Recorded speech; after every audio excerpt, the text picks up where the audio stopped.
Seres humanos, sejam bem-vindos a mais um Conta Aqui, seu amigo Anderson Bravo, implorando sempre que você compartilhe, comente. Se inscreve no canal, dá uma moral aí. Diz aí, que é quem aqui na mesa? O convidado de hoje é quente, hein? O convidado de hoje cara, é trator de esteira. Agradecendo sempre a Didático Tech, essa parceria única. Hoje ele voltou. Fala, Davi! Fala, bebê. A voz, né? O som, o Ratinho tem um Sombra. O Silvio Santos tem um Lombardi, que é aquela voz que ninguém sabe. Eu tenho o Davi. Fala aí, Davi. Opa. É a voz que o pessoal fica curioso. Me abandonou um tempo aí. Oi, Bruna. Oi. Bruna também tá aí. A equipe da Didático Tech. Peço que você se inscreva no canal, comente, compartilhe. Tô recebendo hoje aqui. Gente, deixa eu falar uma coisa aqui antes de começar oficialmente. Conta aqui. A gente tá, eu acho que quase uma hora conversando. Eu já chorei. Já fui ministrado aqui pra eu liberar perdão, já aqui. Já rolou um mistério profundo aqui, já aqui. Porque o cara é... Eu vou dizer que ele é meu amigo, né? Nunca tomamos um café assim na minha casa, mas é meu amigo. Sou fã dele, literalmente, sem demagogia, sem hipocrisia. Otônio de Paula Júnior, deputado federal. Seja muito bem-vindo, cara. Anderson Bravo, que alegria estar aqui com você no Conta Aqui. Que alegria, A voz, você... Misericórdia, mas cara tem uma voz que para tudo, vai. Deixa eu dizer uma coisa aqui a quem está chegando na Terra agora, né? E conhece pouco a história dos terráqueos. Na verdade, Anderson foi e é uma grande referência para a nossa geração. Eu estou com 46, você está com quantos anos? 4'9". 4'9", então nós somos da mesma geração. Deixa eu só te interromper, sem querer te Sim. interromper. Eu tenho uma peculiaridade, Ah, que é o seguinte, você nasceu em lar cristão. sim, claro. Eu me converti com 19. Não, sim. Então eu sou mais velho de idade, Sim. mas sou mais novo de conversão. Sim. Então quando eu cheguei no mercado, podemos dizer assim, É. eu era o mais velho, Sim. mas ao mesmo tempo eu era novão, tipo, Sim. não entendia muito bem. Por isso que eu pagava altos micos, até hoje eu pago. É. Eu não tenho um linguajar. Pô, você é um cara que tem postura, sabe falar. Eu sou, meu irmão. Sabe por que eu inventei seres humanos? É. Porque eu acabei com todos. Então, seres humanos, eu cumprimento todo mundo. E aí, ser humano, beleza? Se o cara falar que não é ser humano também, né, irmão? Essa galera que inventa a cada dia alguma coisa, ele pode dizer que é A, que é B, mas ser humano ele é. Pô, cara, eu tô muito feliz de te receber aqui. Mas deixa eu contar. Conta. O Anderson sempre foi um grande referencial para a nossa geração, conforme ele disse, né? A sua conversão foi bem mais tarde, mas já logo após a sua conversão, Deus o chamou e lhe dotou de uma capacidade ministerial, de uma capacidade de poder se comunicar com a igreja do Senhor. E, conforme ele disse, nunca tomamos um café juntos, um na casa do outro, mas o respeito sempre foi mútuo, né? E Deus é tão bom que agora permite que a gente esteja juntos aqui. E é uma alegria muito grande, Anderson, estar aqui nesse espaço. E é um negócio de Deus mesmo, velho. É verdade. Porque vou contar um negócio que você não sabe. Eu tava em casa uma sexta-feira, 10 e tal da noite. Tem um amigo meu que tá passando por um processo. E ele me ligou sexta-feira. Ele, irmão, tô precisando de você. Eu disse, pô, mas pra aquele... Pra gente ir numa vigília. Eu falei, vigília? É muitos anos que ninguém me convida pra uma vigília. Sexta-feira... Região aqui da Barra, o cara te convidar pra uma vigília. Você falou, ainda tem crente na face da terra, né? Aí fomos pra vigília. Chegamos na vigília, meia-noite, cacetada já. Daqui a pouco quem entra? Vossa Excelência. Falei, rapaz, deputado vindo pra vigília. Hein? Aí ele me viu, falou comigo, o irmão que tava comigo, assim, rapaz, tu conhece o Otônio? Eu falei, rapaz, eu conheço o Otônio quando ele tinha uns quilinhos a mais ainda. Você não tem noção, eu sou fã desse cara. E aí, foi Deus que proporcionou. Eu falei, cara, eu quero você no podcast. Verdade. E a gente aqui em off conversou muitos assuntos, assim, até de cunho emocional pra mim. Mas eu queria um pouquinho aqui que você falasse um pouco da tua história. Você é de uma família tradicional. Você é seu tio? O Osés de Paulo. O Osés Eram 100 ovelhas, cara. Isso. Quem não conhece Eram 100 ovelhas tem que buscar a história Os mais antigos ainda lembram de Otoniel e Osiel, que era uma dupla conhecidíssima, passaram para o Senhor em um acidente automobilístico há 46 anos, né? Mas os mais antigos da Assembleia de Deus, principalmente, começou a pregar com quanto tempo? Eu comecei a minha primeira pregação no altar, subir no altar, foi com 9 anos, né? Foi uma festa de crianças ali na Baixada Fluminense, ali em Nova Iguaçu, no bairro, num subbairro ali chamado Três Corações ali. E ali eu comecei, né? Tudo na minha vida ministerial foi muito precoce, né? Com 13 anos eu era diácono da igreja, com 15 para 16 anos eu era presbítero da igreja, tudo solteiro. Com 17 anos eu fui levado como ministro mais novo das Assembleias de Deus no Brasil, pela CGADB. Com 18 anos eu já fui reconhecido pastor pela Convenção de Madureira. Com 21 anos eu me casei, com 21 anos eu me tornei presidente da UMADER, União de Mocidade das Assembleias de Deus do Estado do Rio de Janeiro, pela SEADER, que é uma convenção ligada à CGADB. Depois eu fui para a Confraderge, que é uma outra convenção ligada também aqui no Rio de Janeiro à CGADB. Para quem não sabe, CGADB é a Convenção Geral das Assembleias de Deus no Brasil. E lá eu fundei, nessa Confraderge, eu fundei a JUADERGE, Juventude Unida das Assembleias de Deus no Estado do Rio de Janeiro. E até aí, com 21 anos também, assim que eu me casei, eu fundei o ministério que eu sou pastor hoje, vai para 26 anos, que é a Assembleia de Deus, Missão Vida, no Rio de Janeiro. O Otone pregador que eu conheci, tava aqui em off aqui, contando um monte de histórias aqui, lembrando aqui, tem uma mensagem sua que, por incrível que pareça, eu tenho uma mensagem com o mesmo título, sim, na mesma passagem, e eu fui te assistir pra ver. Eu falei, o que esse cara achou ali que eu também não tinha achado? Elisama Eliada Elifelete. Ótimo. Entendeu? E como que você começou a perceber esse seu tino de liderar? Teve esse momento em que... Porque você sabe que, assim, o rito igreja, pra quem é filho de pastor, sim, vai à igreja, certo? Sim. Mas como é que nasce? Você falou que começou a pregar com 9 anos. Sim. Até que ponto isso já era um chamado ou era bonitinho ver aquela criancinha pregando? A melhor definição de chamado que eu já ouvi e vi na minha vida é essa aqui. Chamado não é quando todas as portas estão fechadas e você só encontra a porta do ministério aberta. Chamado é quando todas as portas estão abertas e você só enxerga a porta do ministério. Isso é chamado. Então, eu sou chamado por isto. Hoje eu sou deputado federal, político de 3 mandatos, eu fui vereador aqui na cidade do Rio de Janeiro, estou pela 2ª vez como deputado federal, e eu vou te dizer uma coisa, meu irmão, com toda a convicção da minha alma. A política, para mim, é uma missão, mas o meu chamado é o altar. Tu continua aconselhando? Sim, sim. A missão, ela tem prazo de validade. O chamado é eterno. Não se pode olhar para trás quem colocou a mão no arado. Portanto, eu tenho muita consciência disso, de que a minha missão política, ela é temporária, ela tem prazo de validade. Tu tem essa consciência?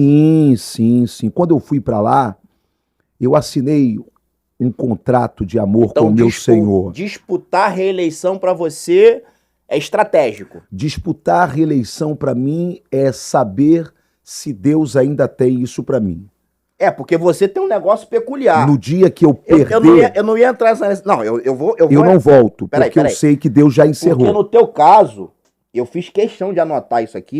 Eu não ia entrar nesse assunto agora, não. Eu ia jogar mais pra frente, mas eu já vou entrar. Sim.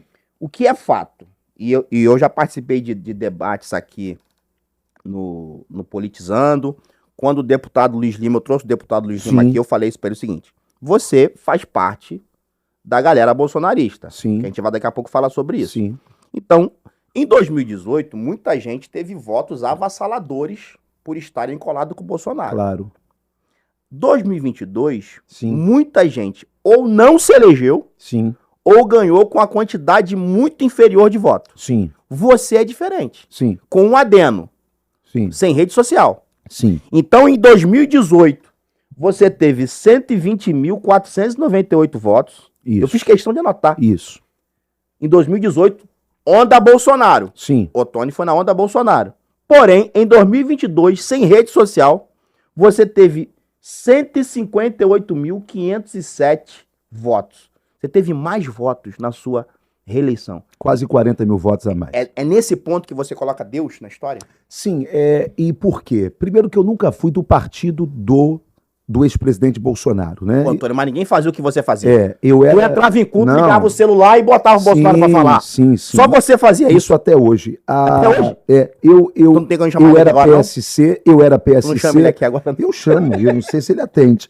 Eu era PSC, não é? E ele era PSL. Hoje ele é PL e eu sou MDBista, né? MDB. E eu sabia que ao ir para o MDB, eu ia sofrer um certo desgaste. Por quê? Porque há uma tendência natural de que as pessoas votem no partido aonde está o presidente Bolsonaro.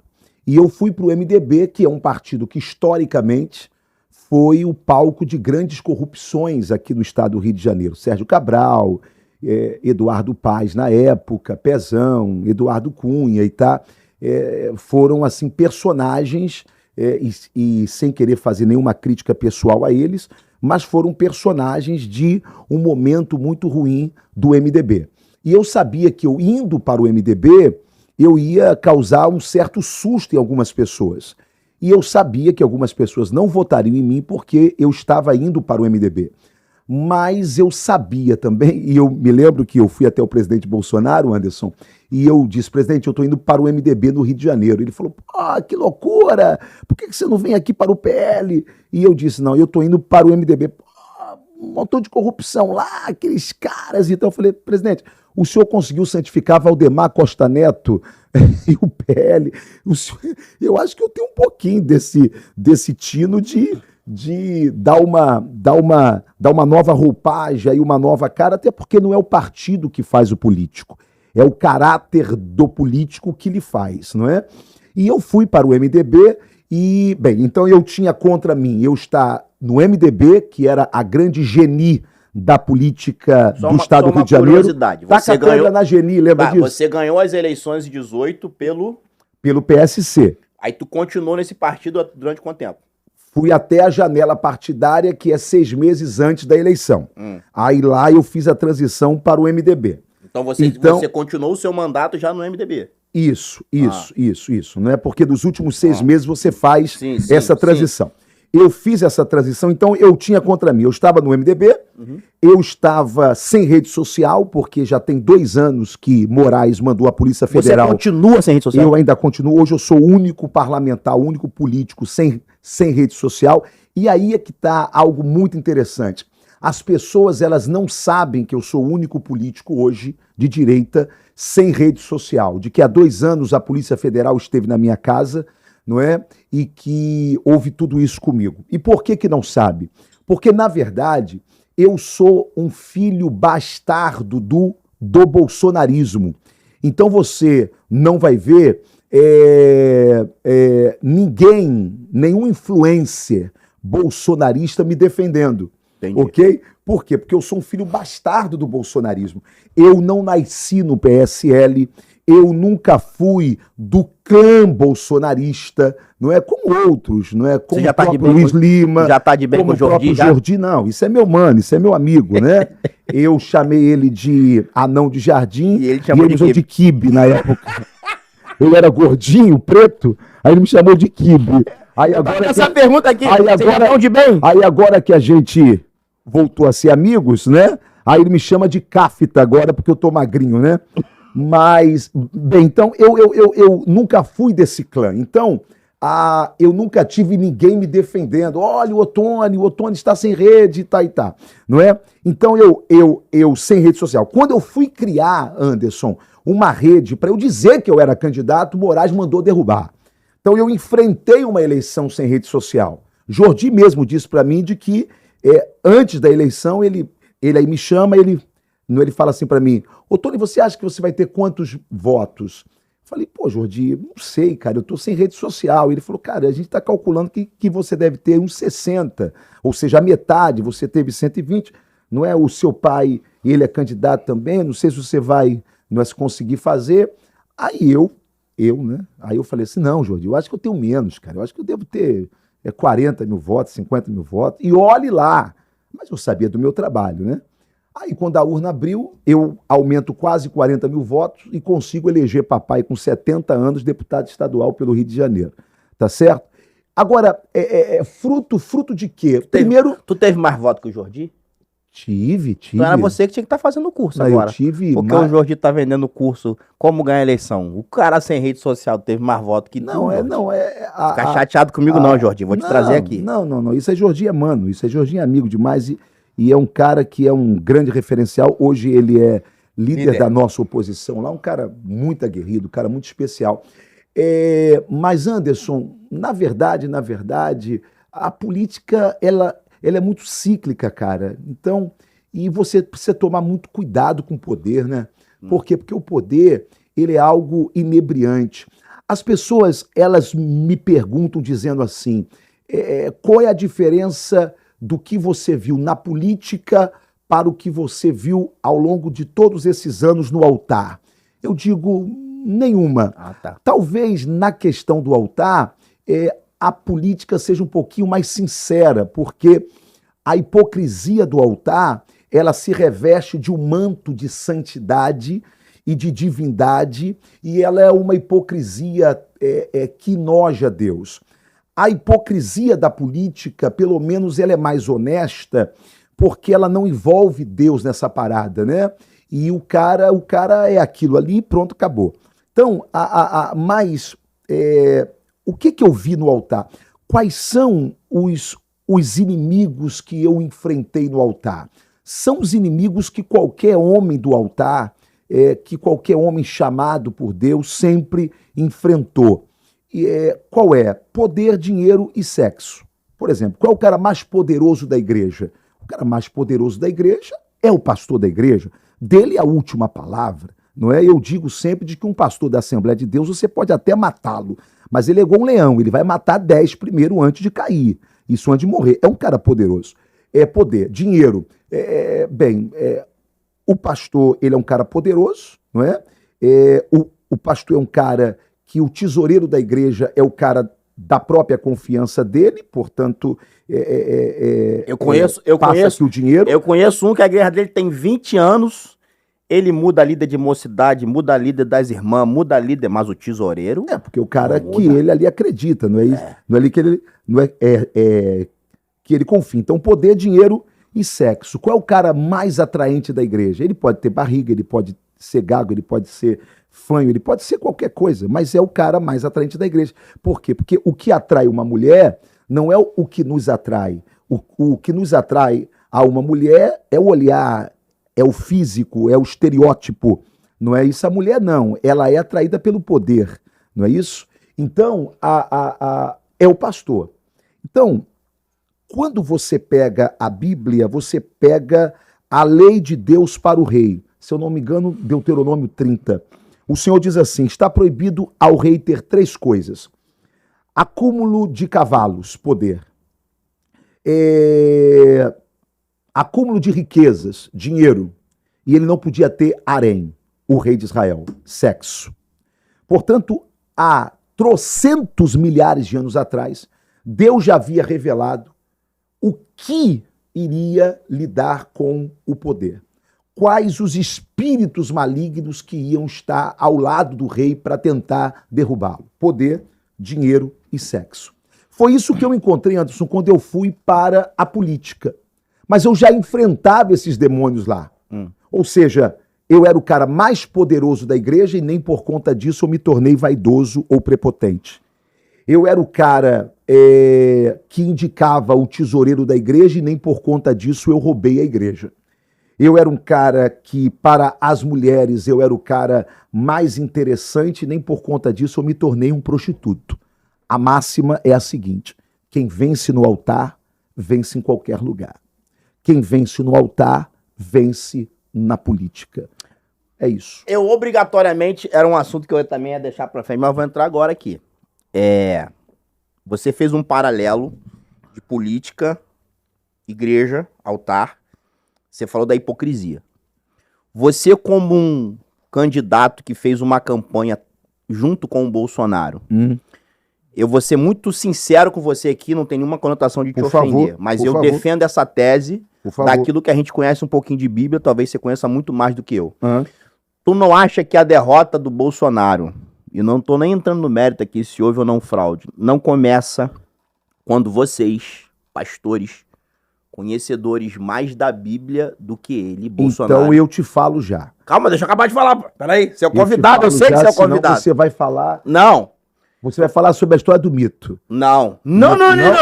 Então eu vou entrar nessa história do mito, tá? Não, eu sou... Eu vou entrar. Não, eu vou falar uma coisa... Eu vou entrar. Que eu tenho certeza que você não viu, porque quem sou eu na fila do pão, mas eu fui um dos primeiros, para não dizer o único, no Brasil, a me posicionar quando o Bolsonaro começou a dar entrevista e usar João... 3,16.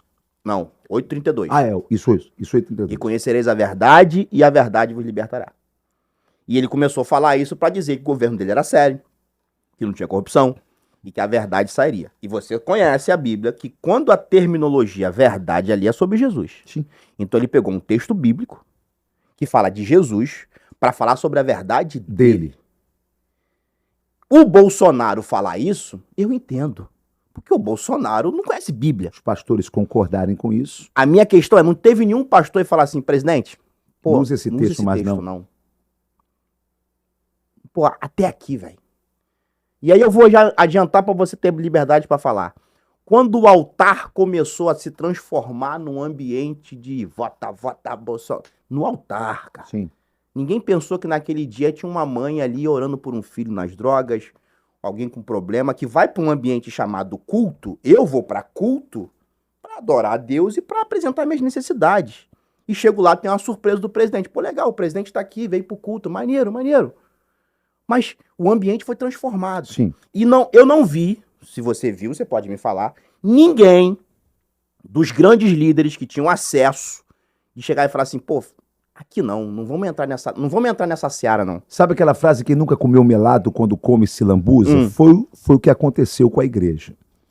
Eu me lembro que teve um dia que eu disse para o presidente Bolsonaro, nós estávamos indo para Belém e eu fui com ele de avião, lá na comitiva dele. Chegando em Belém, eu disse a ele assim, presidente, eu estou para lhe falar algo há muito tempo e quero aproveitar agora. Não, fala, Tony.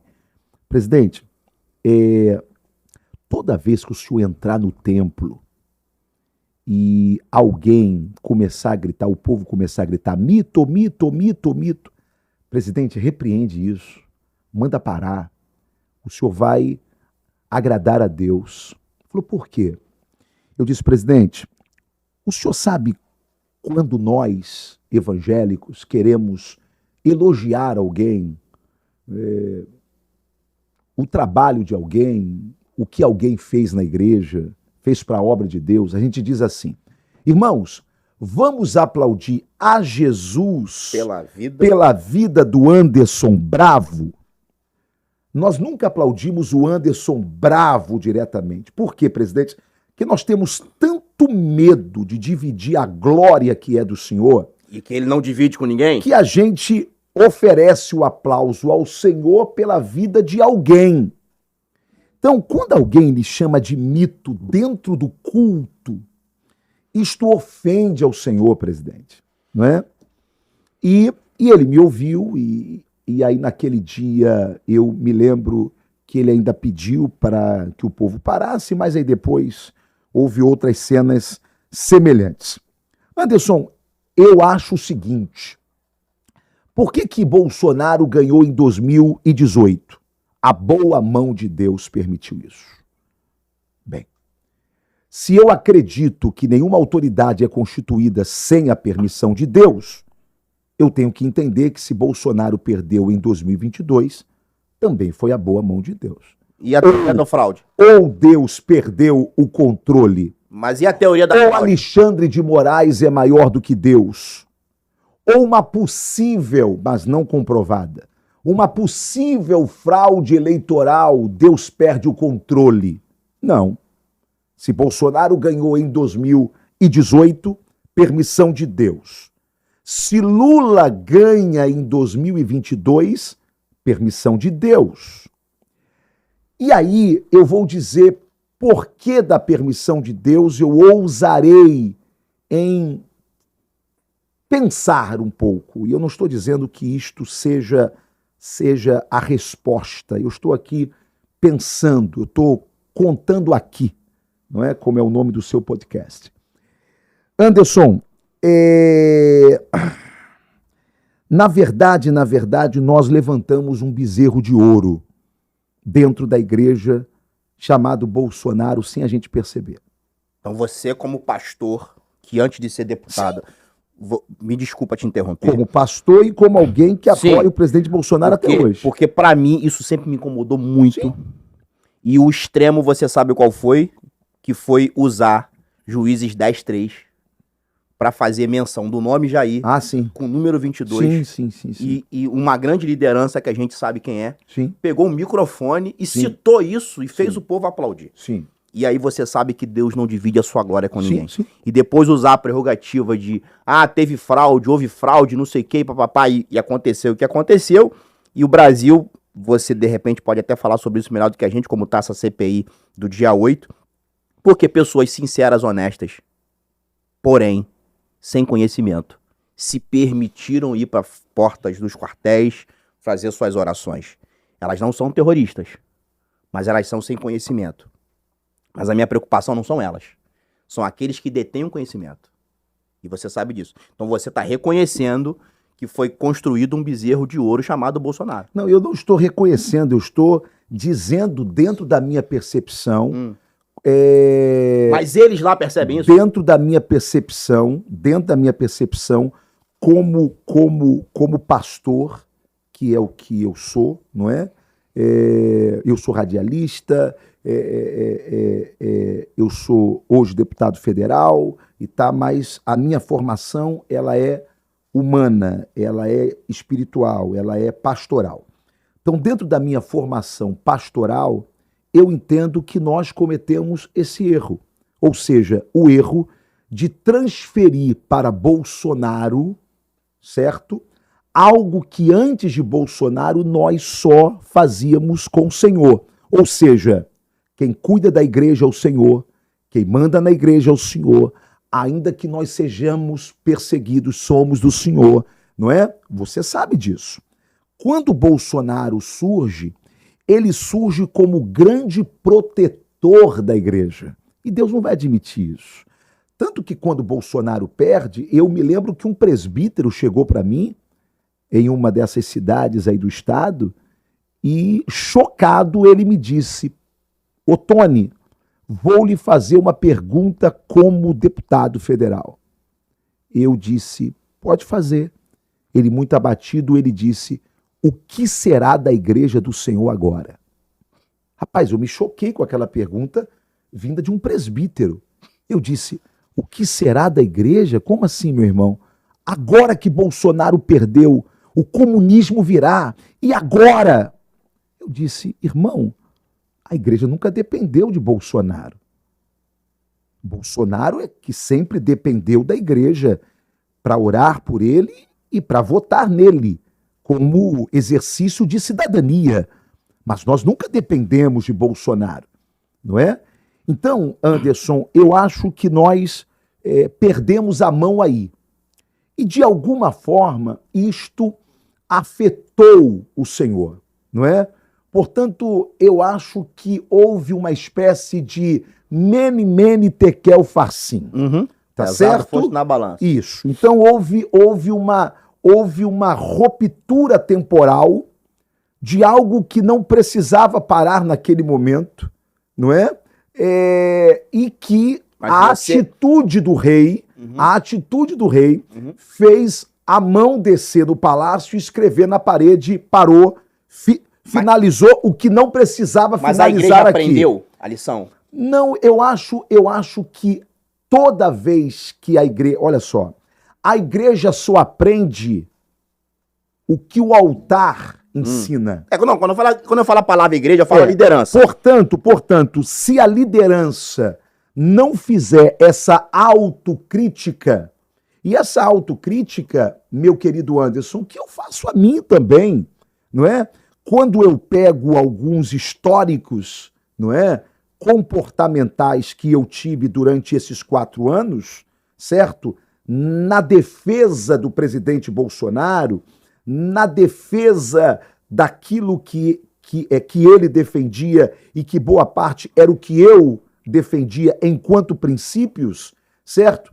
Eu não agiria hoje da mesma forma que eu agi naquele momento, naquele calor da emoção. Ora, eu preciso fazer essa autocrítica, tá certo? Que nós vivemos um momento do Brasil, não é? De resgate dos nossos valores. E aqui, Anderson, eu não faço nenhuma crítica ao presidente Bolsonaro, porque a crítica que eu estou fazendo aqui é à igreja, é a nós líderes, não é? Conforme você falou. Eu falei. Ele é um ignorante na fé, tá certo? Então isso não cabia a ele, isso cabia a nós. Lembra daquela história do prefeito, que alguém dá o microfone pro prefeito e o prefeito fala, vai construir igreja bonita assim lá no inferno? Sim. Lembra disso? Sim. A culpa não foi do prefeito. Sim. A culpa foi quem deu o microfone pra mão dele falar num ambiente culto. Sim. A gente tem que aprender a fazer essas separações. Eu tenho minhas reservas com o Bolsonaro, mas eu entendo perfeitamente que a galera que estava ao redor dele, do ponto de vista, líderes religiosos, que a gente entende ter conhecimento, deixaram ele nadar nessa situação. Sim. A outra questão também, que é muito importante a gente entender, é a seguinte, nós cometemos um erro ali naquele momento, e até hoje esse erro ainda persiste. Na cabeça de muitos irmãos, o seguinte, eu nunca votei em Lula, tá? Amém. Eu, Ottoni, Glória a Deus. Nunca votaria em Lula, Aleluia. Nunca votei no PT e nunca votaria no PT, tá certo? Glória a Deus. Sou hoje oposição ao atual governo, mas não sou daquela oposição do quanto pior, melhor.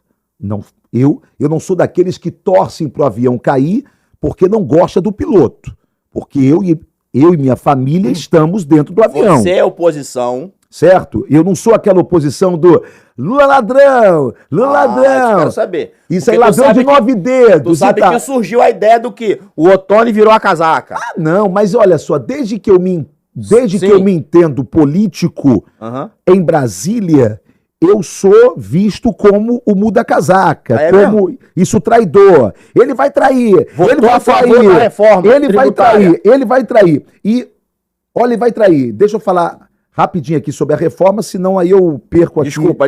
Não. Essa minha linha aqui de raciocínio.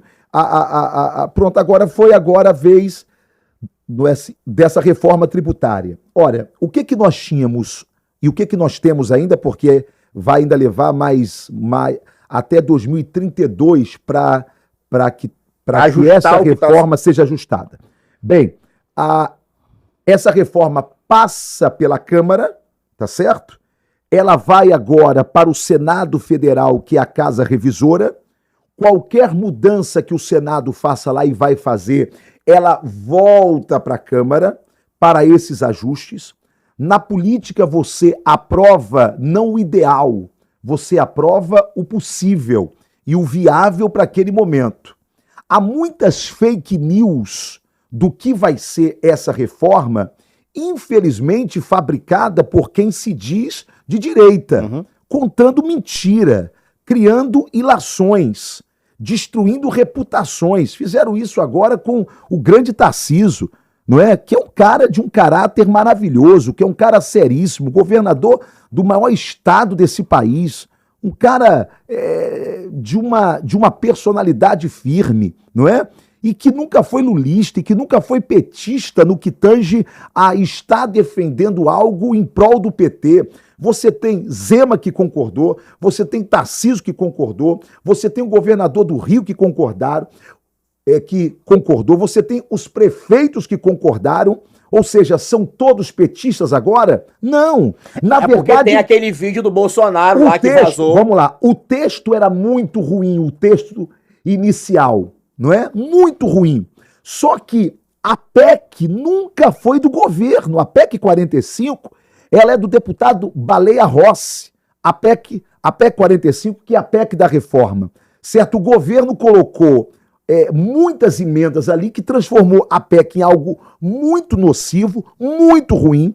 Os governadores foram para Brasília, os prefeitos foram para Brasília para tentar ajustar aquilo, certo? O relator Cajado, deputado Cajado, foi aceitando o que dava para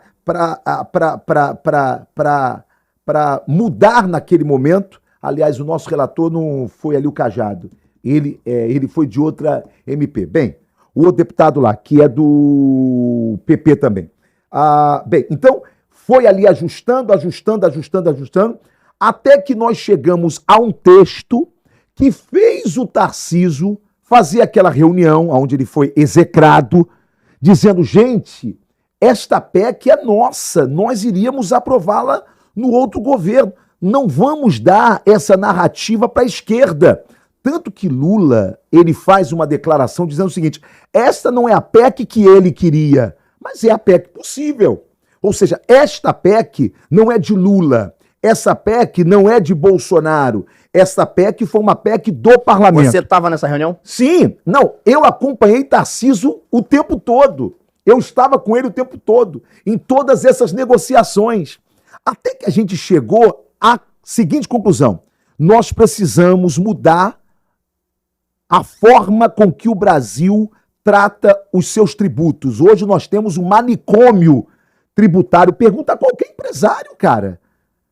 O que nós temos... Olha, eu tive empresários aqui do Rio de Janeiro ligando para mim e aí dizendo, ô Tony, vota do jeito que tá, porque é melhor do que a gente não ter nada, certo? E vamos ajustando, e vamos apertando aqui o cinto, e vambora, e tá. Essa história de que o Brasil vai acabar por conta dessa reforma, de que vai ter um aumento de muitos impostos por conta dessa reforma. Rapaz, algumas coisas são verdadeiras, sim, outras são lendas, sim. Agora, o que nós precisamos compreender é que qualquer aumento de impostos que nós poderemos ter, o governo vai pagar essa conta. Por quê? Porque está vindo eleição por aí. Agora, é claro que você tem gente que acha que não tem mais eleição no Brasil, de que a esquerda jamais sairá. A minha questão não é essa. De que as urnas eram sempre fraudadas e tá bem. Ô, Tony, a minha questão é a seguinte, você estava na reunião... com quem já desistiu do Brasil. Não, você estava na reunião. Eu não estou entrando no mérito aqui do efeito. Eu estou diante de um deputado que de alguma forma é bolsonarista. Claro. E que estava na reunião. Claro. E na reunião o Bolsonaro pediu para vocês não votarem contra. Não, eu não estava nessa reunião. Eu tô perguntando. Eu não estava nessa reunião. Tá. Isso até porque eu sou do MDB. Ali era uma reunião do PL. Eu quero saber o seguinte. Você ouviu o Bolsonaro assim, não vota, chegou lá. Eu quero entender assim. Não, cara, eu acho que o Bolsonaro não entendeu, então eu vou votar da maneira que eu entendo, que o próprio Bolsonaro não entendeu. É isso? Sim, porque eu não sou bolsominion, eu sou bolsonarista. Bolsominion é aquele cara que entende que o que sai da boca de Bolsonaro saiu da boca de Deus. Bolsominion é aquele que acha que Bolsonaro nunca errou na vida. Bolsominion é aquele que acha que Bolsonaro é vítima de tudo e vítima de todos, e que ele não cometeu nenhum erro. Eu não sou bolsominion, eu sou bolsonarista. Talvez ligado ao presidente Bolsonaro, eu tenha sido um dos caras mais críticos até então. Fui eu que tive coragem de dizer, saiam da porta dos quartéis, porque vocês serão presos e não haverá ninguém que possa defendê-los. Fui eu que disse. E eu fui execrado. E depois aconteceu exatamente o que eu tinha falado. E por quê? Porque eu estava no segundo turno e eu não estava em casa curtindo a minha reeleição. Eu tenho vídeos aqui. Eu estava no Nordeste, viajando o Nordeste inteiro. Pedindo voto pro Bolsonaro. Pedi pro presidente Bolsonaro, faça um vídeo para mim, porque eu vou pegar a minha esposa e nós vamos viajar pelo Nordeste. Com meu custo, com meu dinheiro. E sair viajando todo o Nordeste. Pra quê? Pra defender aqui, ó. Olha aqui. Aqui, Ceará, ó. Aqui, Ceará. Olha só, rapidinho. Ó. Ceará, meu irmão. Aí eu saí aqui do Ceará, aí lá vai eu igual maluco pra onde? Alagoas. Tá aqui, meu irmão. Pergunta quem é que fez isso. E aí fica Certo? Não. E aí ficam uns otários. Sim. Ficam uns otários, uns Zé Minhocas, querendo que eu prove fidelidade. Primeiro que eu tenho fidelidade à minha consciência. Segundo, eu tenho fidelidade à minha família. Fora Deus, né? Terceiro, eu tenho fidelidade à minha nação. Eu sou Bolsonaro por acreditar que este é o cara mais sério que eu já vi na política brasileira. Este cara, eu posso testemunhar sobre o caráter desse cara. Por isso é que eu tenho orgulho de dizer, estive ao lado dele, mas nunca poupei de crítica. Nunca. Quando ele assinou aquela tal Carta à Nação, redigida pelo ex-presidente Michel Temer, que tem até elogio ao Alexandre de Moraes ali, eu subi na tribuna e disse, presidente Bolsonaro, eu não sou contra a união entre os poderes. Mas que carta é essa que só um assina? Cadê o presidente do STF que não assinou? Cadê o presidente do nosso Congresso Nacional que não assinou? Por que só o senhor que tem que assinar essa carta aqui? Aí eu disse assim, presidente Bolsonaro, seus conselheiros estão lhe aconselhando mal. Presidente Bolsonaro, leão que não ruge na hora certa vira gatinho. Eu disse na tribuna, apanhei, o Tony vai trair. Irmão, eu não tenho vocação para ser bajulador. Eu tenho vocação para ser fiel. Eu não concordo com tudo que a minha mulher diz. Eu não concordo com tudo que meu pai fala. Eu não concordo com tudo que o meu bispo manda eu fazer. Pede para eu fazer, me orienta. Por que eu não posso discordar do meu bispo? Posso discordar da minha mulher, do meu pai, da minha mãe, mas de Bolsonaro não. Quando você discordava do Bolsonaro, na frente do Bolsonaro, qual era a reação do Bolsonaro? Hã? Quando você discordava do Bolsonaro, na frente do Bolsonaro, qual era a reação do Bolsonaro? Primeiro, normal, né? Ficar 3 dias sim. afastadinho ali, tá? Daqui a pouquinho estamos juntos.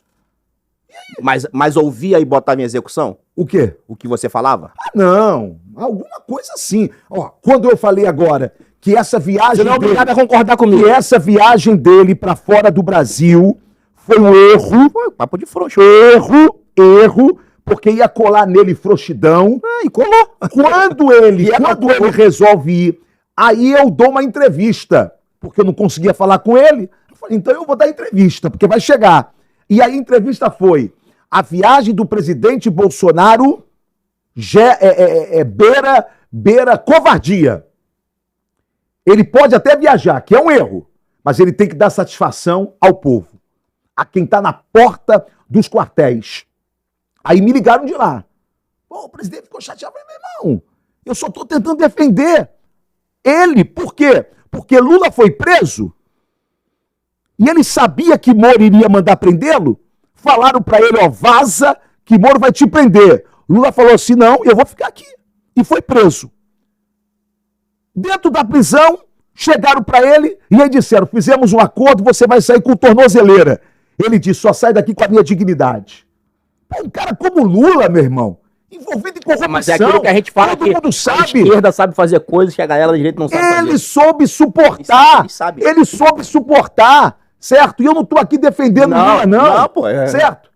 Bolsonaro, mas se Bolsonaro fosse preso, já que você gosta de Bíblia, os filhos das trevas são mais prudentes que os filhos da luz. Sairia maior. Sim, pô. Do que aquele que foi, não é porque ficou essa imagem, deixou os seus. Ô, Tony, eu sou da linha que E aí até a faixa presidencial, ele tinha que pegar na mão, olhar dentro do olho assim, sabe qual é? Tipo assim, aquela coisa tipo assim, meu irmão, o Brasil não tá perdido não. Aí alguém olha, aí alguém diz assim, mas a fraude, irmão, eu lamento muito informar, se você for perguntar, ô Tony, você acredita em fraude? Eu vou dizer sim. Agora, ô Tony, você tem como provar? Não. Se eu não tenho como provar, se as Forças Armadas, que são as Forças Armadas, poderiam provar, se o presidente Bolsonaro, que disse ter provas, não conseguiu apresentar as provas, somente algumas ilações, né? Isso aí mostrando, ilações não, indícios, mas não a prova. Irmão, então nós temos que superar esse discurso e avançarmos, meu irmão. Avançarmos. Nós precisamos parar com essa ideia de que acabou o Brasil, Acabou, não. temos que ir embora. Que acabou o quê, meu irmão? A propósito, um Nós passarinho já- me contou que tu é pré-candidato a prefeito do Rio de Janeiro. Eu sou pré-candidato a prefeito do Rio de Janeiro. Serei pré-candidato a qualquer coisa enquanto Deus quiser que eu seja. Por quê? Porque eu entendo que o nosso papel, nós que somos pessoas que queremos o bem, nós que somos pessoas que temos a filosofia de Cristo no nosso coração, os princípios cristãos que regem a nossa vida, que é o amor ao próximo, nós precisamos entender que o nosso papel é de sal. Sal. Jesus disse assim, o mundo jaz no maligno, ou seja, o mundo está morto na sua malignidade. Mas o mesmo Jesus que disse isso, ele disse que nós somos o sal da terra. O que é isso? Que analogia é esta? Pega uma carne e deixa no tempo, ela vai ficar podre, sim ou não? Sim. Pega uma carne, unta de sal, a famosa charque, carne seca, ela vai ficar podre? Vai, mas vai levar muito mais tempo. O sal não impede o apodrecimento, o sal retarda o apodrecimento. É isso que a gente faz quando a gente resolve ir para a vida pública. Ninguém vai para a vida pública achando que o Ottoni deputado vai impedir que o mal se instale. Não, a profecia final vai se cumprir. O mundo jaz no maligno. Não tem político que impeça, político de direita, conservador, cristão. Não tem. Vai se cumprir. Só que o dia e a hora da volta dele, ele não disse. Portanto, ele pode voltar daqui a 5 minutos, daqui a 5 dias, daqui a 5 anos ou daqui a 50 anos. E a pergunta é, que país que eu deixarei para os meus filhos se ele voltar a 50 anos? Que país que eu deixarei para os meus netos se ele resolver voltar daqui a 50 anos? Então, eu preciso ser resistência ao mal. Este é o meu papel na vida política, é fazer resistência. Por isso eu sou pré-candidato a prefeito aqui no Rio de Janeiro. Você é mesmo? Sim, claro que eu sou. Eu fui para o MDB com esta condição de ser pré-candidato a prefeito. E outra como coisa, é que está sendo esse trabalho? Não sou pré-candidato à prefeitura do Rio de Janeiro para ficar fazendo graça não, tá? Balão de ensaio, daqui a pouquinho eu sento com o Eduardo Paes. Hipoteticamente, não. Primeiro que eu não sento com o Eduardo Paes, certo? Certo? Não sento com o Dudu do PT. Ele é o Dudu do PT, certo? Ele escolheu qual é o lado dele, tá certo? Agora, se você perguntar por que você resolveu ser pré-candidato à prefeitura do Rio de Janeiro, por uma coisa só, eu não aguento mais ver a minha cidade mergulhada na violência que ela está, e o prefeito insiste em dizer que isto não é responsabilidade dele, que isso é responsabilidade do governo do estado. Isso é uma mentira, isso é uma falácia. Na verdade, o artigo 144 da Constituição Federal e logo depois uma lei que Michel Temer assinou, não é? Dando luz ao artigo 144, mostrando que a prefeitura, juntamente com o Estado e com a União, são os entes responsáveis pela segurança do povo. Você quer saber por que a UPP não deu certo no nosso Estado? O que o Estado fez? Pegou o Exército, entrou nessas comunidades, não é, dominadas pelo tráfico, mandou esses caras embora e só precisava de uma coisa, que a prefeitura entrasse com o poder público, não é? Com aquilo que ela poderia entrar, o asfalto, o saneamento, a praça, a reforma da quadra, a reforma da escola, não é? E que ela entrasse com o bem público, tomando a comunidade, levando dignidade para o povo que mora na comunidade. Eduardo simplesmente, que era do MDB na época, Sérgio Cabral, que era do MDB na época, simplesmente resolveu não fazer isto. Resultado, a UPP faliu, porque o Estado só entrou com arma, mas não entrou com dignidade, não entrou dando condição, dando expectativa de um futuro melhor para quem está dentro daquela comunidade. Por que não deu? Porque, na verdade, é algo que eu até digo sempre, eu sou um cara que eu sou contra a cota racial, e eu sou contra a cota racial, primeiro porque eu acho que preto tem a mesma capacidade de qualquer branco de raciocinar, tá certo? E sou contra a cota racial, porque quando a cota racial ela foi criada na seguinte condição: dentro de 20 anos ela terminaria, porque era o prazo que haveria mais condição para a educação de base, para que preto e branco, para que pobre e rico pudesse, a partir da mesma base, romper para a vida, ou seja, a educação infantil. O que a esquerda nesse país fez? Largou a nossa educação de base, o nosso ensino fundamental, foi investir tudo em universidades para fazer militância política, e aí persiste essa desgraça dessa cota racial apenas para ser militância política. Então, aqui voltando aqui ao Rio de Janeiro.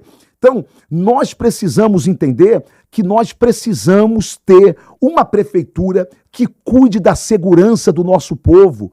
Anderson, é impressionante.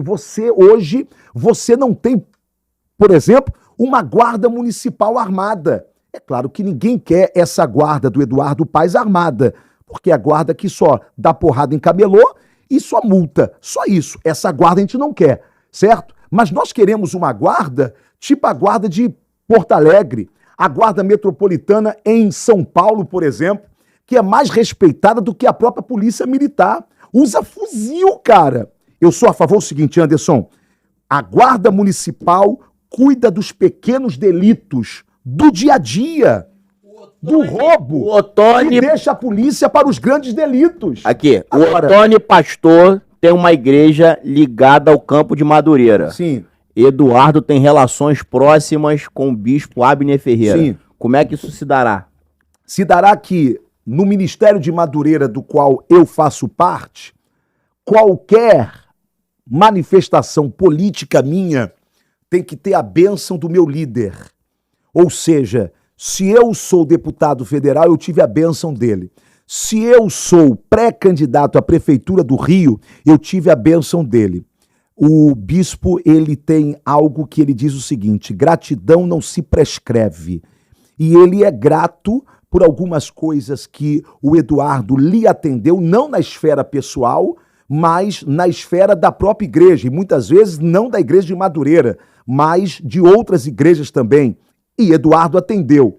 Agora, isso não significa que ele vá impedir que uma ovelha dele, que um membro do ministério dele, que tem uma carreira política, seja impedido dessa carreira política. Então isso aí está muito claro, não é? Muito conversado, mas muito conversado. Ô Tony, essa questão aí, então você realmente é pré-candidato, presidente Bolsonaro?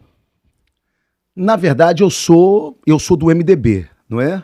Mas todos os passos que eu dou com a aquiescência do presidente Bolsonaro. Ele é a minha liderança política, não é? Então, a gente se fala, a gente conversa, a gente bate um papo. Já apoiou? Sim. Apesar de eu estar no MDB, ele deu testemunho sobre mim durante a eleição e tal.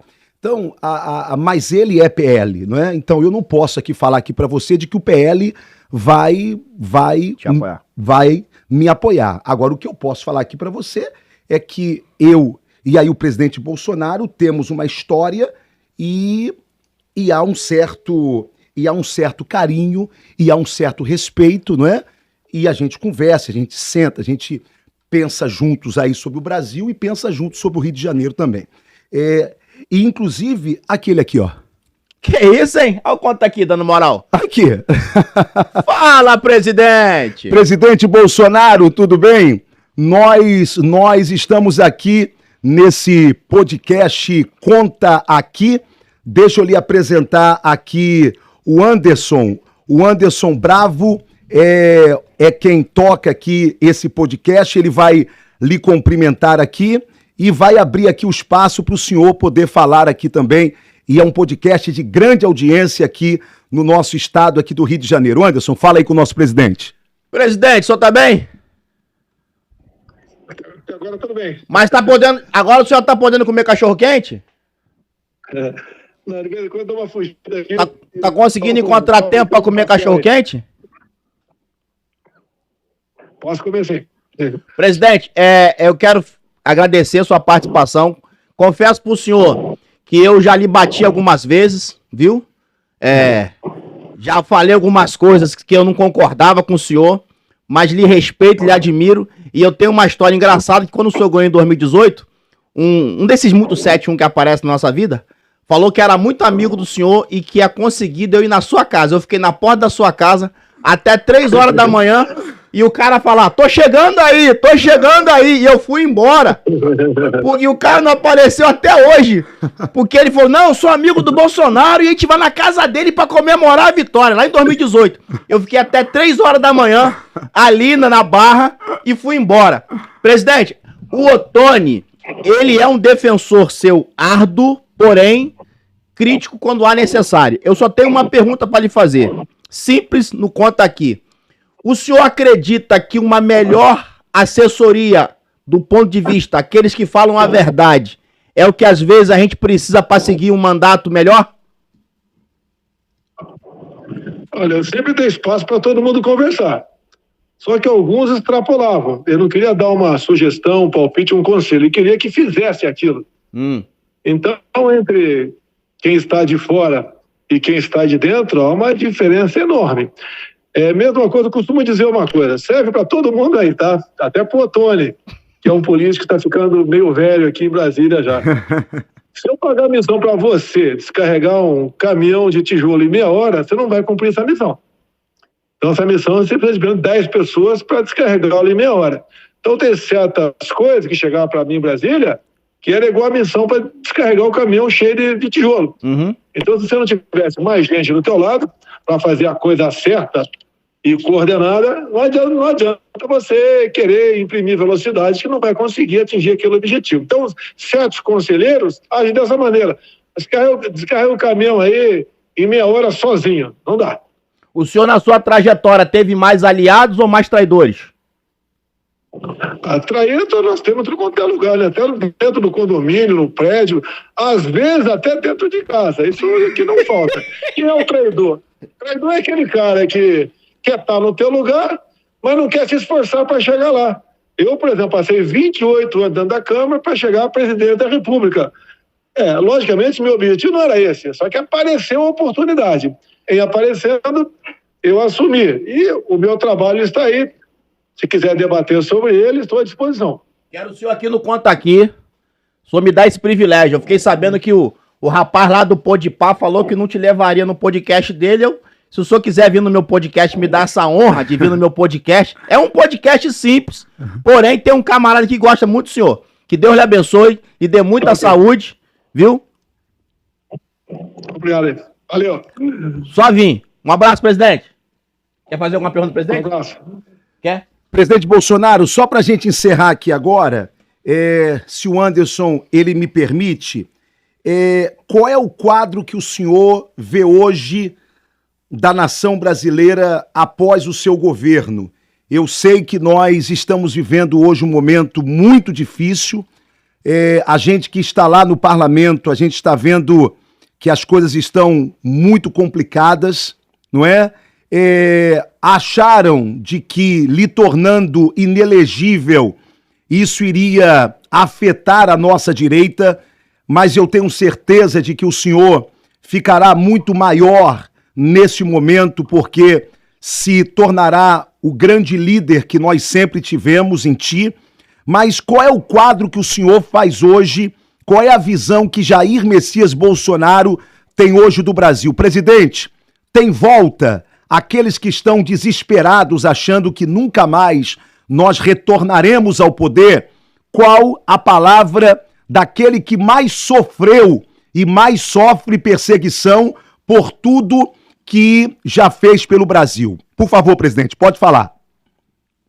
Olha só, eu não gosto de me vitimizar, mas ontem mais uma decisão veio lá do Ministério Público, junto ao Alexandre de Moraes, para que ele forneça, obrigue as plataformas a entregarem todo o nome e demais dados de mais de 50 milhões de pessoas que me seguem nas mídias sociais. Isso é uma perseguição ou não é? O primeiro objetivo é quem está seguindo não quer seguir mais, de medo de ser incriminado. São 50 milhões de pessoas, de seguidores. Logicamente tem uma plataforma, segue numa, segue noutra também, então tem no mínimo 30 milhões de pessoas que não seguem. E aí algumas pessoas que até não gostam da gente, segue por curiosidade. Então essa última que aconteceu. Se você pegar de poucos dias uma declaração de Merval Pereira do Globo, o que ele diz claramente ali?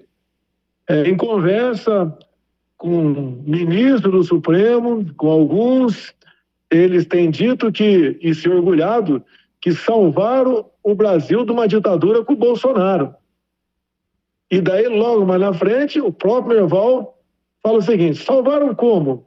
Entregando para o Lula e para os comunistas? Agora, eu pergunto, como é que eles agiram para eu perder a eleição? Não foi fazendo comício aqui no Brasil, porque não teriam aceitação, sequer juntariam meia dúzia de moradores do próprio condomínio. Como é que eles conseguiram isso?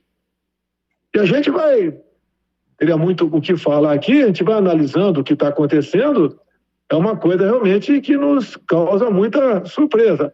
E respondendo o Ottoni, me tornaram inelegível por 8 anos baseado no quê? Eu vou responder para vocês. Baseado num encontro meu com embaixadores, onde eu mostrei um inquérito.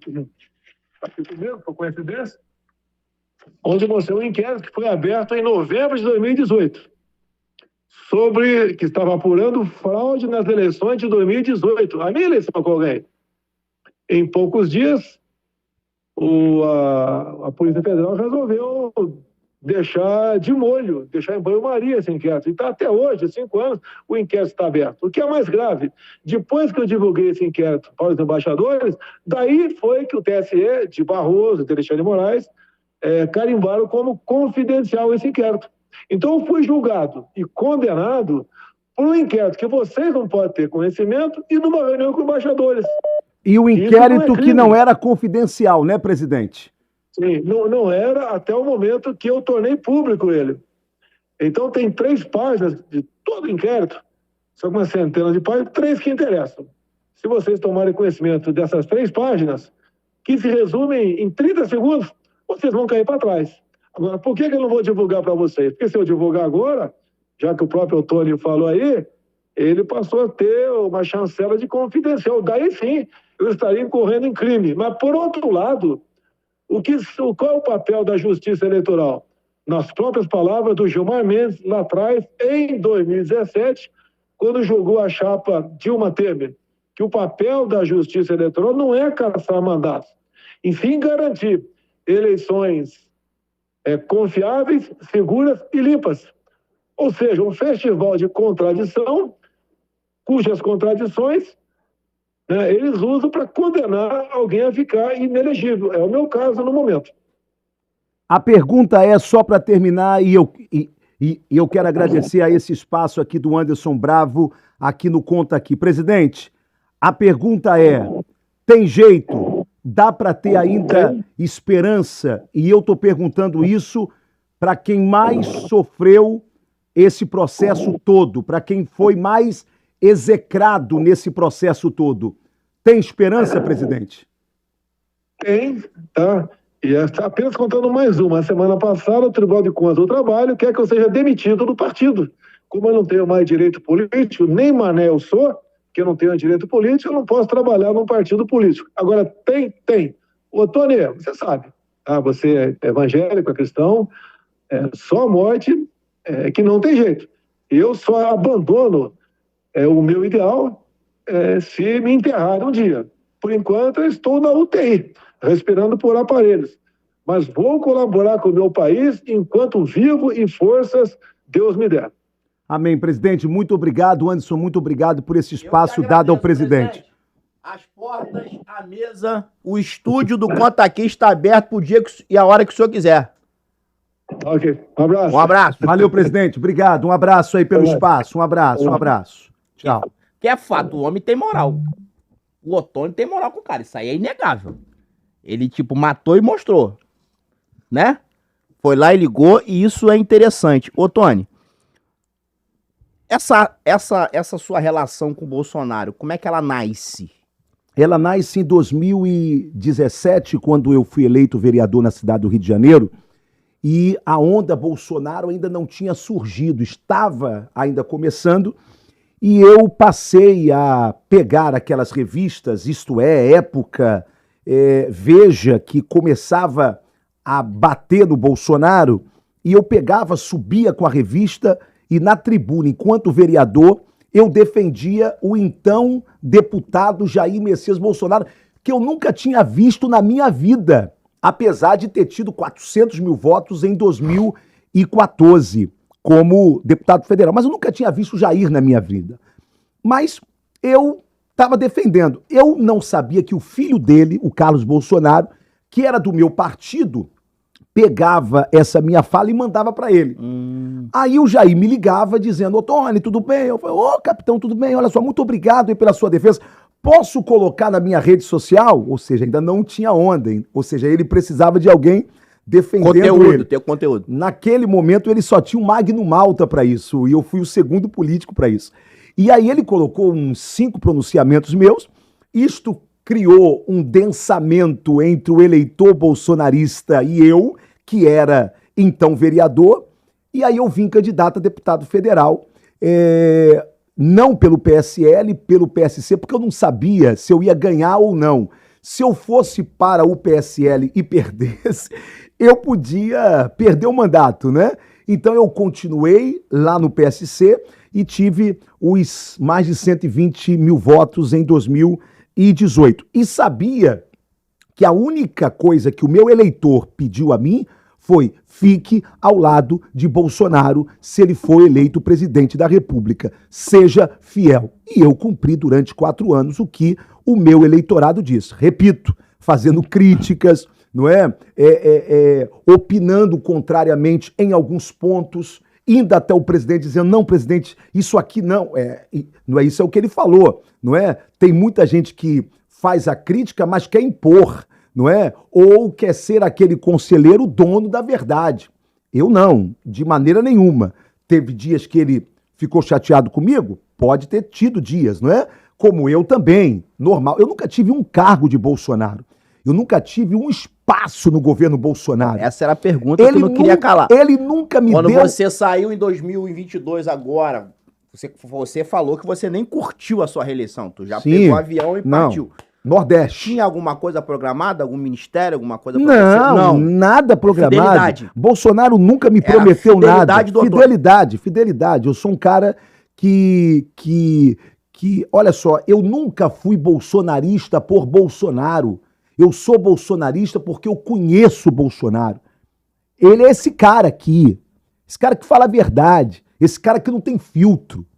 Um dia, quando essa perseguição no STF começou contra ele, eu fui até ele e eu tenho como testemunho meu filho mais novo, o Israel. E eu cheguei para ele lá no Alvorada e aí eu disse assim: presidente, rapaz, o senhor precisa ter um escritório aí de advocacia que tenha entrada no STF, porque o seu advogado, ele não tem entrada. Ele olhou no meu olho e disse: com que dinheiro, Ottoni? Eu parei e falei: com que dinheiro o quê, presidente? Com que dinheiro eu vou contratar um escritório de advocacia em Brasília, Ottoni? Você já viu quanto é que é? Rapaz... Tu tava falando com o presidente? Não, eu me choquei. Falei: mas eu tô falando com o presidente da República. Mas peraí, ele não paga o escritório como presidente. Ele paga no CPF dele, do Jair. E eu fiz as contas, realmente não dá para pagar. Então eu tive um choque, porque eu sabia que eu estava com um cara honesto, apoiando um cara... Mas eu tive a prova, naquele momento ali, muito cabal, de que é um cara sério, de que é um cara que não usa máscara, de que ele é aquilo ali, gostando dele ou não, mas ele é aquilo ali, não é? Se ele peca, peca pela sinceridade, peca pela transparência, peca querendo acertar. Por isso é que eu sou bolsonarista. Por isso que eu não sou bolsomínio. Não sou bolsomínio. Não sou bajulador desse cara, eu sou fã desse cara. Eu acredito nele, como ele acredita em mim, por isso que é assim que ele me atende. A gente vai voltar pro Rio de Janeiro. Eu tenho 2 perguntas sobre 2 assuntos que me chamou a atenção, que eu vi que você fez parte. Um é o seguinte, eu vi um vídeo seu na igreja do apóstolo Valdemiro Santiago. Sim. E uma fala sua de defesa. E eu fiquei curioso. Sim. O que fez um pastor, eu sei que você é deputado de todo mundo. Claro, claro. Mas um pastor de uma linha Assembleia de Deus. Sim. Né? O que fez você sair em defesa do Valdemiro? É outro que eu conheço. É outro que eu acredito. Tu acredita no Valdemiro? Sim, não tenho dúvida da honestidade do caráter dele, certo? Repito, ele pode errar como eu erro também, mas ele pode errar na plástica, mas ele não erra na essência, tá certo? Na plástica que eu falo é o lado comportamental. Pode exagerar aqui uma coisa, exagerar em outra e tá, mas é muito simples o cara que é mau pegar o que eu falo e fazer cortes, tirar dentro de um contexto. Deixa eu dizer aqui uma coisa. Vá numa reunião de Valdemiro. Qualquer reunião que ele tá lá com milhares e milhares de pessoas. Jesus curando, paralítico andando, cego vendo, e eu tô lá vendo. Rapaz, você sabe que o momento mais apropriado para que você faça o ofertório, que é a contribuição individual, é naquele momento em que o culto está bem, em que as pessoas estão bem. Ali no meio do culto, você dá aquela palavra de ofertório e faz o ofertório, né? Você nunca deixa isso pro final do culto, que o povo já está indo embora, ouviu a palavra. Enfim, amigo, esse cara não faz ofertório.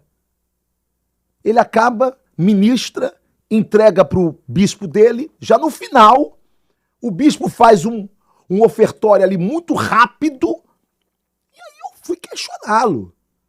Eu disse, apóstolo, por que o senhor faz isso? Ele falou assim, irmão, é que eu esqueço, na verdade.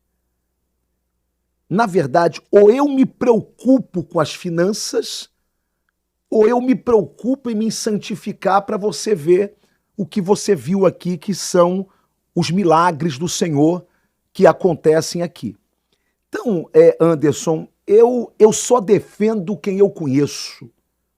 Eu só parto para cima, mesmo contra tudo e contra todos, para defender quem eu sei pela seriedade que é digno de defesa. Eu não defendo por bajulação.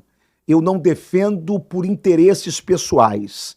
Não é por isso que eu defendo e posso dizer que sou amigo hoje do apóstolo Valdemiro Santiago e de toda a Igreja Mundial do Poder de Deus, por eu conhecer, primeiro, o caráter desse homem. E a minha outra pergunta, para a gente voltar à prefeitura aqui rapidinho, e aí eu quero ouvir do pastor Ottoni. Você participou do podcast do Monark. Ah, tá. Né? E eu vi aquele menino, me deu uma tristeza. Eu sei que ele sofre muitas perseguições, mas eu, por incrível que pareça, eu assisti aquele podcast com um olhar pastoral. Um menino angustiado, com uma angústia, assim, uma revolta, uns sentimentos, assim, estranhos. Pra você foi só um podcast ou você também teve essa percepção? Pra mim foi uma das experiências mais marcantes da minha vida. E até hoje ele é motivo das minhas orações, tá, Anderson? Porque Monark é uma das cabeças mais brilhantes que essa geração tem. É um cara de um conhecimento assim maravilhoso, mas é uma alma vazia, né? É uma alma sem Deus e sem esperança. E ele transmite isso muito, né? É um cara... Eu não consegui me ater aos assuntos políticos. É um cara Tem uma hora que ele desbrava assim. É um cara que eu tô aqui falando aqui com ele enquanto ele tá ali, não é no baseado dele, e não é porque senão ele não funciona, e ele diz, e tá, olha só, você é pastor, eu posso, falei, irmão, fica à vontade, dá o tapa que você quiser dar aí, e eu ali falando, ali com ele, ali do amor de Deus, e pai, no ar, eu digo para ele tomar cuidado, eu digo para ele de que o Brasil precisava dele, não é? Para ele se manter vivo, para ele se manter de pé, de que não estava tudo perdido conforme ele achava, não é isso? Sabe, Anderson, essa onda de desesperança que querem colocar no povo brasileiro, isso é diabólico, cara, sabe? Porque quando a gente perde a esperança, a gente perde a fé, perde tudo, sabe? É por isso que eu coloquei aqui Bolsonaro aqui para falar e para que ele próprio diga, não tem jeito, sim. Mas essa onda de desesperança você não vê não só no universo político, mas em muitas instituições, até a própria igreja. Sim, mas é porque... Cara, eu tive em Campo Grande, final de semana, fui pregar numa igreja, cara, uma igreja do lado da outra. Sim. E eu falei, cara, e como é que tem tanto desigrejado? Sim. Sim. Porque as pessoas estão desesperançosas. Estão. Com liderança, sim. com a instituição. Sim, então, sim. Quando eu olho para desesperança, eu trouxe aqui, desculpa te interromper, o Thiago Marreta, lutador de MMA, que foi do UFC. E aí, a gente conversando sobre essa questão de quando o cara perde, o povo vai lá pra rede social, critica, eu falei assim, o Thiago, a gente tá perdendo referências.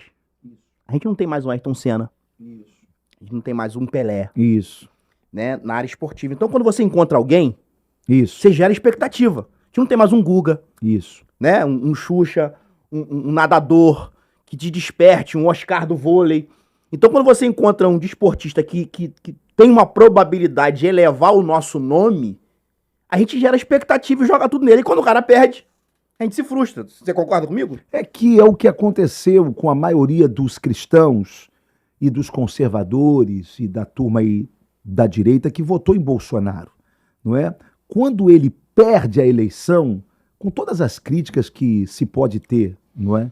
Mas quando ele perde a eleição, é como se nós viéssemos de uma onda de desesperança, não é? Parte do povo brasileiro começou a ter esperança e de repente leva uma pá de cal, não é? Então, é isso que está acontecendo, mas eu acredito, primeiro, que o trono não está vazio, Deus ainda está nele, né? Amém. E que Deus não perdeu o controle desta nação e de que nós precisamos compreender de que precisamos nos manter vivos no processo. Eu vi o Ottoni vereador, o vereador Ottoni, subir na tribuna e falar sobre essa questão do nosso carnaval. Sim. Das escolas de samba. Como é que o Ottoni, prefeito do Rio de Janeiro, vai lidar com isso? Muito simples, muito simples. A gente amadurece também, né? Muito simples. E eu quero te agradecer por esta oportunidade. Primeiro, eu sou particularmente contra o financiamento público de qualquer movimento que não seja público, ok? Qualquer movimento de ordem particular. Por exemplo, eu sou contra o financiamento público da Marcha para Jesus, eu sou contra o financiamento público do movimento da Parada Gay e eu sou contra o financiamento público do Carnaval no que tange às escolas de samba no Sambódromo. Eu acho o seguinte... ainda que as escolas de samba tragam turistas para o Brasil ou para o Rio de Janeiro, ainda que haja todo o movimento econômico por conta do carnaval, tá certo? Mas eu parto do seguinte princípio: a escola de samba, ela tem dono. Dono, na sua grande maioria, os contraventores, são os donos, são os proprietários das escolas de samba. Bem, a pergunta é, o Flamengo não atrai turistas para o Maracanã? O Flamengo ou o Fluminense, ou o esporte, o futebol, não movimenta a economia local todas as vezes que há um jogo no Maracanã? A pergunta é: você é a favor de que a prefeitura invista num clube de futebol como o Flamengo, por exemplo, de grande aderência popular, com a seguinte premissa: nós estamos colocando dinheiro público no Flamengo porque toda vez que o Flamengo joga, os bares vendem mais, os hotéis enchem, porque vem gente de Manaus, gente de outros lugares, e isso movimenta a nossa economia. Bem, se você é a favor da prefeitura investir no Flamengo, ou no Fluminense, ou no Botafogo, ou no Vasco, todas as vezes que eles jogarem, porque isso movimenta a economia da cidade do Rio de Janeiro, então, ok, você concorda de que a prefeitura invista nas escolas de samba, colocando 2 milhões em cada escola de samba todos os anos, fora todo o aparato público que se coloca por conta do carnaval. Tá certo? Só que ninguém é a favor que se coloque dinheiro público no Flamengo. Por quê? Porque o Flamengo tem dono, porque o Flamengo, ele é uma instituição privada, mas a escola de samba também é. Agora, eu sou a favor de que todo esse dinheiro que é colocado na escola de samba, que o pobre não vai assistir, que o pobre que está lá dentro está sambando e para estar sambando ele comprou todo o adereço dele, ele veio pagando a escola, então nada ali é de graça, nada. Quem está naquelas arquibancadas pagou e pagou caro, portanto aquele é um evento privado. Se é um evento privado, não poderia ter dinheiro público? Eu entendo que todo esse dinheiro poderia ser posto, sabe aonde? Poderia ser posto nos blocos carnavalescos. Porque ali sim está a essência da festa do carnaval. Ali sim precisa de um incentivo público. Coloca ali. Portanto, eu não sou contra a festa. Tanto que se você me perguntasse, não me perguntou, mas eu já estou me fazendo a pergunta e já estou lhe dando a resposta, se eu entregaria, por exemplo... A chave pro Rei Momo. Claro que eu entregaria. O que tem entregar? Aquilo é um simbolismo de festa. Quem quiser achar que aquilo ali você está entregando a chave da cidade para o capeta, porque aquilo ali você é autoridade, o capeta... Pelo amor de Deus, que ridículo. Que ridículo. Meu irmão, pelo amor do Senhor, entrega. Não há nenhum problema naquilo. É um gesto que você faz, tá certo? E aonde que eu estaria se eu fosse prefeito? No sambódromo, sambando? Não, porque eu tenho os meus princípios. Eu estaria, sabe aonde? Eu estaria nos hospitais do município, certo? Rodando a cidade, como síndico da cidade. Eu não ia viajar, eu não ia embora, eu não ia fazer turismo religioso e ia abandonar minha cidade. Não.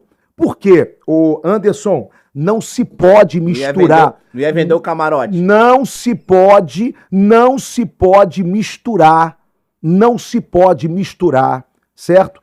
Os princípios de fé que o cidadão político tem com as práticas políticas que ele precisa enquanto, por exemplo, mandatário do município ou mandatário do estado.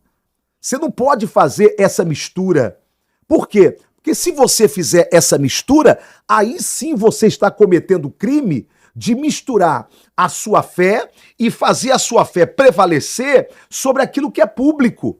Eu não serei prefeito dos evangélicos, eu não serei prefeito dos católicos, eu não serei prefeito dos ubandistas, eu não serei prefeito das religiões de matriz africana, eu não serei prefeito dos ateus, eu serei prefeito de todos. Até daqueles que não votarão em mim, até daqueles que não concordarão em mim. O meu secretariado vai ter que expressar isso. Ali eu posso ter ali um secretário que ele é espírita, eu posso ter um que é evangélico, eu posso ter um que não crê em Deus. Por quê? Porque eu preciso de gente competente. Uma equipe técnica que não tem nada a ver com religiosidade e nem com expressão de fé. Até porque caráter não tem fé. Positivo. Caráter não tem religião. Tem muito crente picareta, tem muito católico bandido e tem muito o bandista honesto. Então não tem essa, tá certo? Princípio é princípio, não tem religião.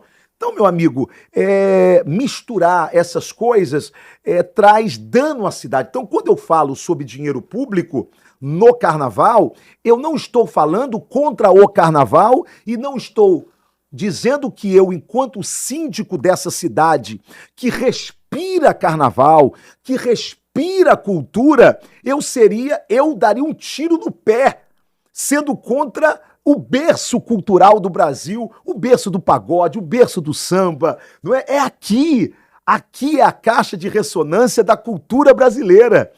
Tendo dito isto, a minha única crítica é: até quando você vai colocar dinheiro de hospital, dinheiro de merenda escolar, dinheiro que é para coisa pública naquilo que é privado? Se eu for eleito prefeito da cidade do Rio de Janeiro, eu cancelo esse dinheiro imediatamente? Não. Por quê? Porque não se cancela da noite para o dia algo que aquela organização está ali acostumada. Mas saberiam que nós iríamos fazer um processo de desmame, tá certo? Vamos desmamar e contaria com o prefeito da cidade para transformar a escola de samba, o sambódromo, em algo autossustentável ao longo do ano.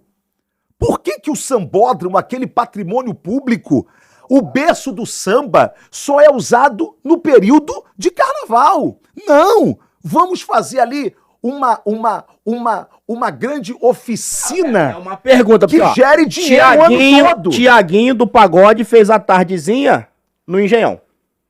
A Ludmilla fez o pagode dela lá na parte olímpica. Ninguém usa o sambódromo. E aí, nem o pessoal do samba usa o sambódromo. Por que aquele bem público ali fica largado? Não pode.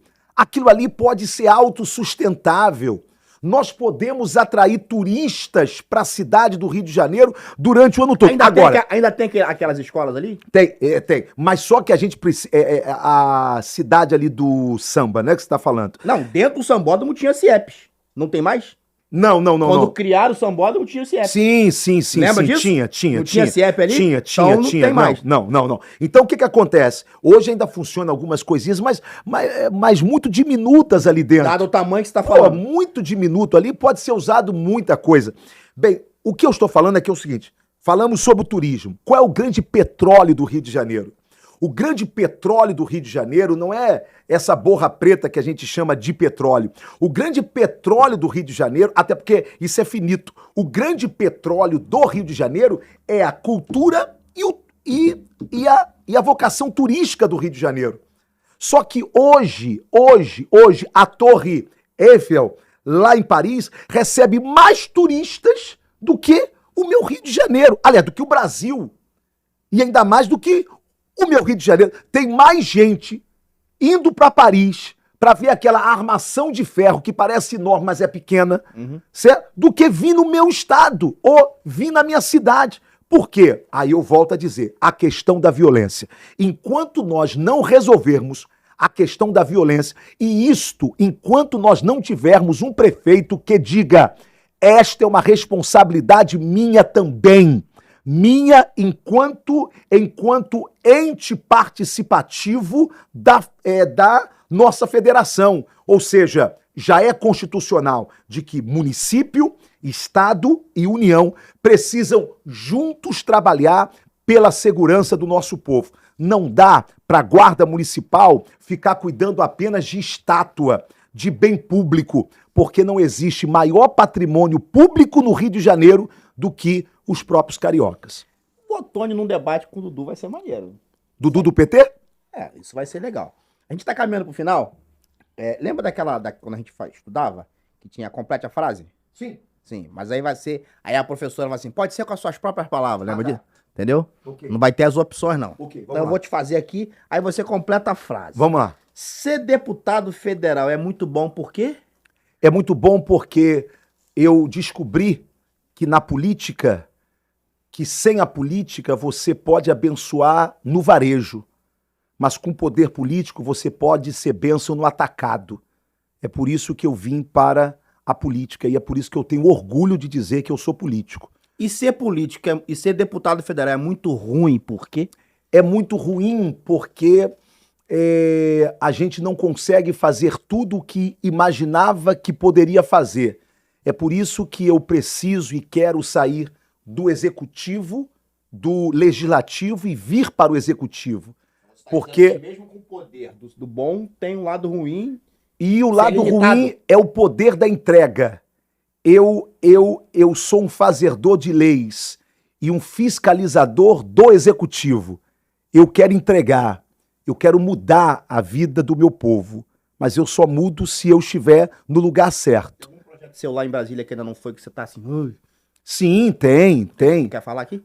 E não foi ainda, desde lá do primeiro mandato? Tem agora um que eu acho que é muito especial, que é conceder aos motoristas de aplicativo, por um período de 2 anos, certo?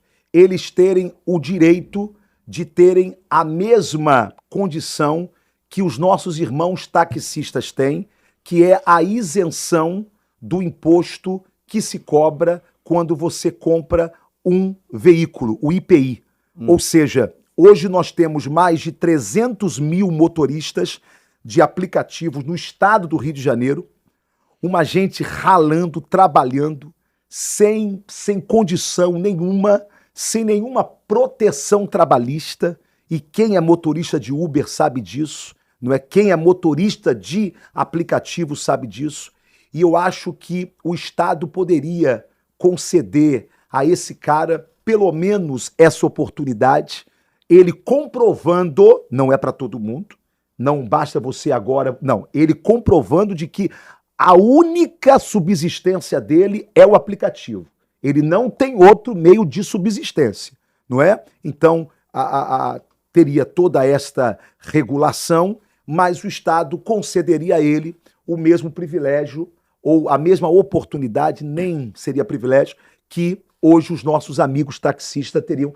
Esse é um projeto de lei que me orgulha muito e eu gostaria muito de vê-lo aprovado, porque eu acho que é um pouco mais de dignidade que a gente dá a esse trabalhador que rala pra caramba e que não tem hora para entrar no serviço, não tem hora para sair do serviço, é um ganha-pão frenético e a gente precisa estender a mão para essa gente. A Igreja Evangélica Brasileira precisa de? A Igreja Evangélica Brasileira precisa de temor a Deus, porque se ela perde o temor, ela se torna apenas uma associação recreativa da fé. Para que ela continue sendo igreja, o coração dela precisa ainda estar como o de Isaías. Eu vi o Senhor e eu vou morrer e eu vou perecer, porque sou um homem pecador, de lábios impuros e que habito no meio de um povo de impuros lábios. Então, o temor a Deus, que é o princípio da sabedoria, é o que a igreja precisa e não pode perder. O Brasil está caminhando para? O Brasil está caminhando para um novo tempo. Diante de grandes crises nascem grandes oportunidades. Deus está permitindo muita coisa acontecer nesse país, não porque o abandonou, mas porque deseja que ele se desperte e volte os olhos para ele. Não é Bolsonaro a solução desse país, não é a direita a solução desse país. Cristo sempre foi a esperança desse país. E principalmente nós, como cristãos, seja evangélicos ou católicos, nós precisamos lembrar disso todos os dias. A nossa esperança não está na política e nem nos políticos, ainda que nós os elejamos e ainda que a política seja a única forma de nós mudarmos a vida do nosso povo, mas a nossa esperança está no Senhor. O maior sonho do Ottoni de Paula é? O maior sonho do Ottoni de Paula é deitar naquele caixão e poder olhar para mim mesmo e dizer: cara, você entrou aí, mas não está levando contigo nenhum sonho. Todos eles você conseguiu, pelo menos, tentar realizar em vida. Eu quero morrer sem levar um sonho para o cemitério. Olha para aquela câmera lá, só as considerações finais, fica à vontade. Não pode pedir voto ainda, mas tudo bem. Terráqueos, é isso mesmo? Seres humanos. Seres humanos. Terráqueo não pode alguém dizer que tem fora, entendeu? Tá. Ser humano é ser humano. Entendi. É todos, é todas. Agora tu pode usar até essa na cama. Tá. Não, é seres humanos. Seres humanos. É seres humanos, pronto. Seres humanos. O cara vai dizer também que não é, pô? O cara vai meter uma lei dizendo que não é seres humanos, ser humano? Pode ser, né? Ele pode ser o que ele quiser ser. Então, seres humanos, quero agradecer esta oportunidade de estar aqui com o Anderson Bravo, no Conte Aqui. Quero agradecer muito você que teve paciência de nos acompanhar, de acompanhar aqui o presidente Bolsonaro, que entrou aqui ao vivo. E quero apenas dizer que, contar apenas um caso aqui rapidinho que aconteceu comigo. Eu tinha 9 anos de idade e eu estava na casa de minha avó e era tempo de goiaba na goiabeira. E eu me lembro que eu, pequeno, eu acordei de manhã e vi aquela goiaba amarelinha e eu estendi meu braço e perninha curta, bracinho curto, 9 anos, eu estendi o braço para pegar aquela goiaba linda que estava diante de mim, mas eu não consegui alcançar, então um primo meu veio, pegou a goiaba, olhou na minha cara, sorriu, eu pensei que ele ia me entregar a goiaba e ele comeu a goiaba na minha cara. Eu fiquei com muito ódio dele, com muita raiva. Passaram-se, eu acho que 3 ou 4 anos, eu já estava com uns 12 anos de idade, mais ou menos, já tinha crescido, e eu estava na casa da minha avó naquele mesmo tempo de goiaba na goiabeira. Eu nem me lembrei, mas quando eu olhei aquela goiaba, me veio aquela memória, sabe, de 3, 4 anos atrás. Parecia, Anderson, a mesma goiaba, parecia o mesmo galho. E eu me lembro que eu estendi a mão e peguei a goiaba e comi a goiaba. Aí, depois que eu cresci, eu pensei nisso, nesses 2 momentos da minha vida, um com 9, que eu era pequeno, e outro com 12, que eu era maior. Por que eu não peguei aquela primeira goiaba e peguei aquela segunda goiaba? E aí eu descobri que eu não peguei aquela primeira goiaba, não foi porque Deus não tinha aquela goiaba para mim, é porque eu não tinha tamanho para alcançá-la. E depois eu cresci e peguei a goiaba. Aí eu aprendi, Anderson, que há momentos na nossa vida que a gente deixa de alcançar algumas coisas, não é porque Deus não tem para a gente, é porque a gente não tem tamanho ainda para alcançar.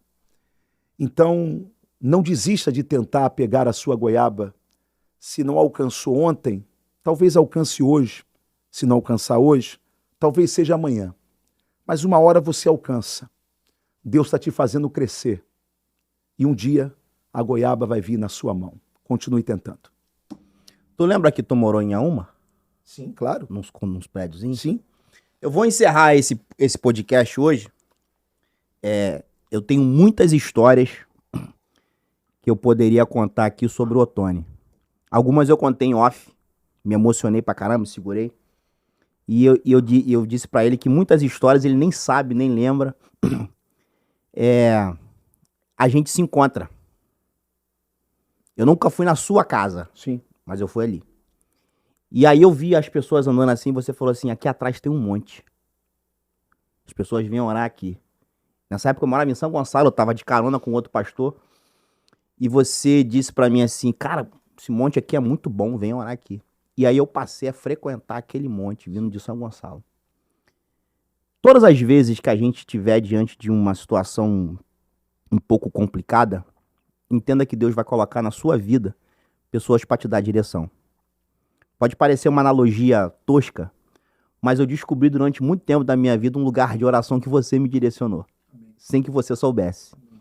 E eu estava conversando com um amigo essa semana e ele estava falando sobre isso. Anderson, faz a oração de Ezequias para Deus. Você tem história, velho.